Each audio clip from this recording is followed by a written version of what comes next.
পড়া মনে রাখার 5টা বৈজ্ঞানিক উপায়। 1. একটানা পড়া রিভিশন না দিয়ে বিরতি দিয়ে রিভিশন দেওয়া উচিত। 2. যে কোনো কিছু পড়ার পর অন্য কাউকে শেখানোর চেষ্টা করলে পড়া মনে থাকার প্রবণতা বাড়ে। 3. 25 মিনিট একটানা পড়লে এর মধ্যে 5 মিনিট বিরতি দেওয়া উচিত। 4. পড়াশোনা শেষে নির্দিষ্ট সময়ে ঘুমিয়ে যাওয়া উচিত। ঘুমাতে যাওয়া ও ঘুম থেকে ওঠার সময় যেন একই থাকে।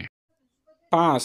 ছড়া, গল্প, ছবি ইত্যাদির মধ্যে তথ্য যুক্ত করে পড়াশোনা করলে পড়া বেশি মনে থাকে।